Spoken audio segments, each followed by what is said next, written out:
Em qualquer relação entre pessoas, entre pai e filho, entre professor e aluno, entre governador e governado, digamos assim, existe uma palavra fundamental que faz parte do conceito geral de política. E esta palavra é o poder. É sobre isso que nós vamos falar hoje.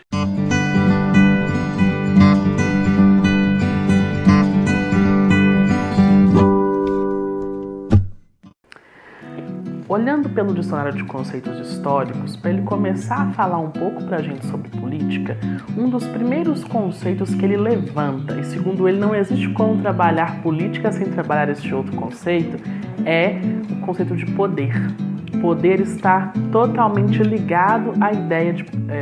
política está totalmente ligada à ideia de poder. E o poder nem sempre está relacionado ao Estado, apesar de que nossa cabeça costuma relacionar os dois sempre, né? E nem sempre é assim. Como eu comecei falando aqui no vídeo, qualquer relação, ou grande parte das relações, elas têm poder no meio delas.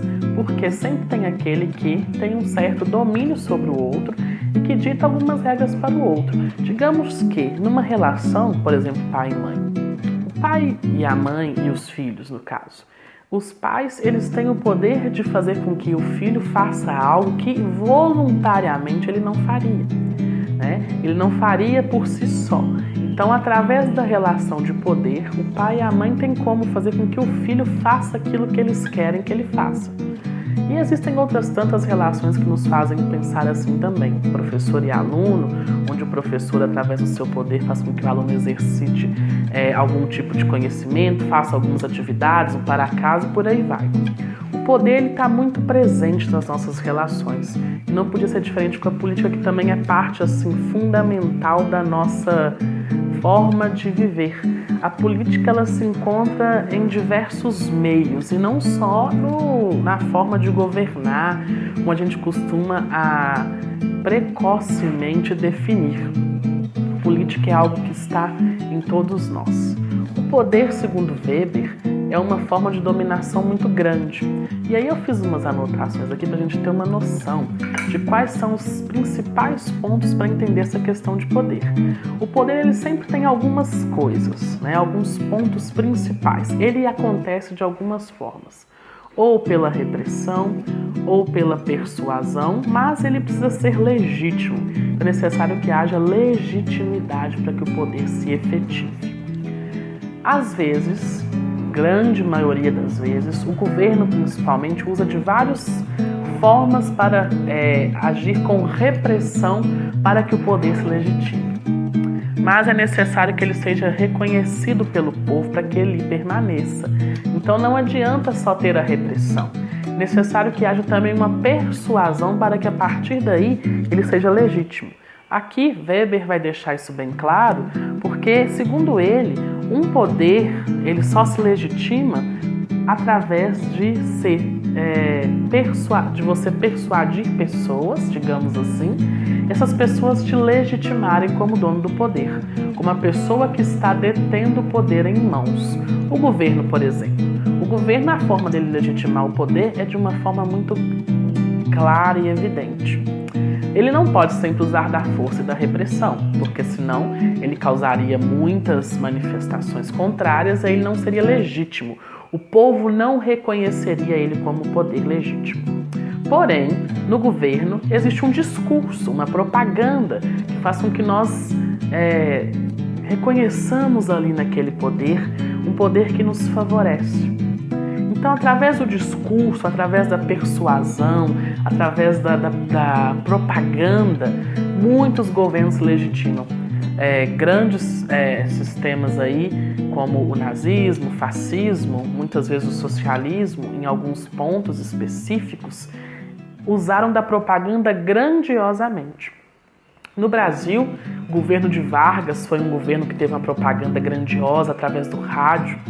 Posteriormente, a ditadura militar, em que a propaganda, e aí, no caso, a repressão de forma muito intensa, mais do que o comum, ela faz com que esse governo se legitime ali, de uma certa forma. Mas quando a persuasão não faz efeito, a repressão começa a incomodar. E aí as pessoas não sentem esse poder como legítimo e aí começam a questioná-lo.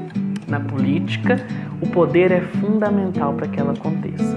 Mas é necessário que nossos líderes, e líderes tanto no governo quanto nas formas de organização aí diversas da sociedade.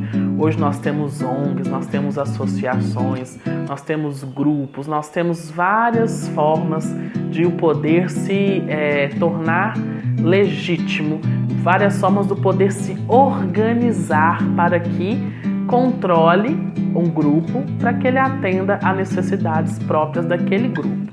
Por exemplo, existem ONGs que são a favor da proteção aos animais e elas vão assim exercer um poder sobre as outras através da propaganda, através do discurso, através da persuasão, para que elas possam efetivar aquilo que elas desejam, que são leis que garantam mais a proteção aos animais.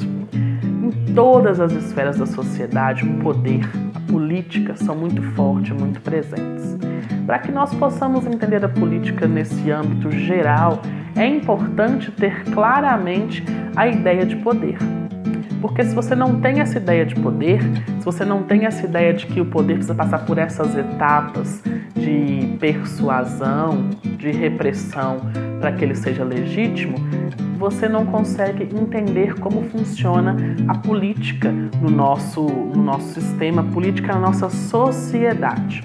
Então não é pela força que se efetiva um poder, que se legitima um poder, muito pelo contrário. A força ela é usada e apenas em casos extremos. Em grande maioria é a persuasão, é a propaganda, é o discurso que vai fazer com que nós possamos reconhecer um poder como legítimo. Não é à toa que no nosso próximo vídeo nós vamos conversar um pouco mais sobre o discurso e entender como que o discurso ele vai muito além do que está escrito. O discurso vai muito além daquilo que está lá nas palavras. Ele tem todo um contexto por detrás que precisa ser analisado e pensado. O que eu deixo para vocês hoje de reflexão é que nunca pensem em política como algo longe de vocês, ou longe de mim, ou longe de nós. Política é algo que está dentro de nós, presente em todas as esferas sociais. Tá bom? Bom, se você gostou de conversar esse pouquinho aqui sobre poder, envia aí, comenta, compartilha, curte, avisa o pessoal sobre o que nós estamos falando, me envia perguntas, questione, vamos construir conhecimento. Estamos carentes de dialogar, de pensar, de questionar, de falar sobre as coisas para que nós possamos realmente construir uma sociedade melhor. Um abraço para vocês e até o próximo vídeo.